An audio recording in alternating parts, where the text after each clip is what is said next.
Hi mechanical electrical engineers. B Tech കഴിഞ്ഞിട്ട് MEP പഠിച്ചാൽ കൊള്ളാമെന്നുണ്ടോ?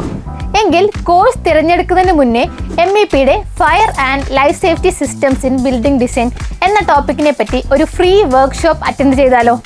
ഇൻഡസ്ട്രിയിൽ 15 ഇയേഴ്സ് പ്ലസ് എക്സ്പീരിയൻസ് ഉള്ള ഷായ്മോൻ സാറാണ് എൻട്രിയിലൂടെ ഈ ഫ്രീ വർക്ക്ഷോപ്പ് നടത്തുന്നത്. അപ്പോൾ മാർച്ച് 25-ന് രാത്രി 9 മണിക്ക് നടത്തുന്ന MEPയുടെ ഈ ഫ്രീ വർക്ക്ഷോപ്പ് അറ്റൻഡ് ചെയ്യാനായി താഴെയുള്ള ഗൂഗിൾ ഫോം ഫിൽ ചെയ്യുക. അതുമാത്രവുമല്ല, എൻട്രിയുടെ ടെക്നിക്കൽ അപ്സ്കില്ലിംഗ് കോഴ്സുകളായ MEP, oil and gas and quantity surveying എന്നിവയ്ക്ക് 200+ പ്ലേസ്മെന്റ്സ് അച്ചീവ് ചെയ്യാനും കഴിഞ്ഞിട്ടുണ്ട്.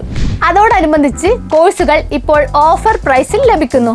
അപ്പോൾ വർക്ക്ഷോപ്പ് അറ്റൻഡ് ചെയ്യാൻ മറക്കണ്ട. മാർച്ച് 25-ന് രാത്രി 9 മണിക്ക്.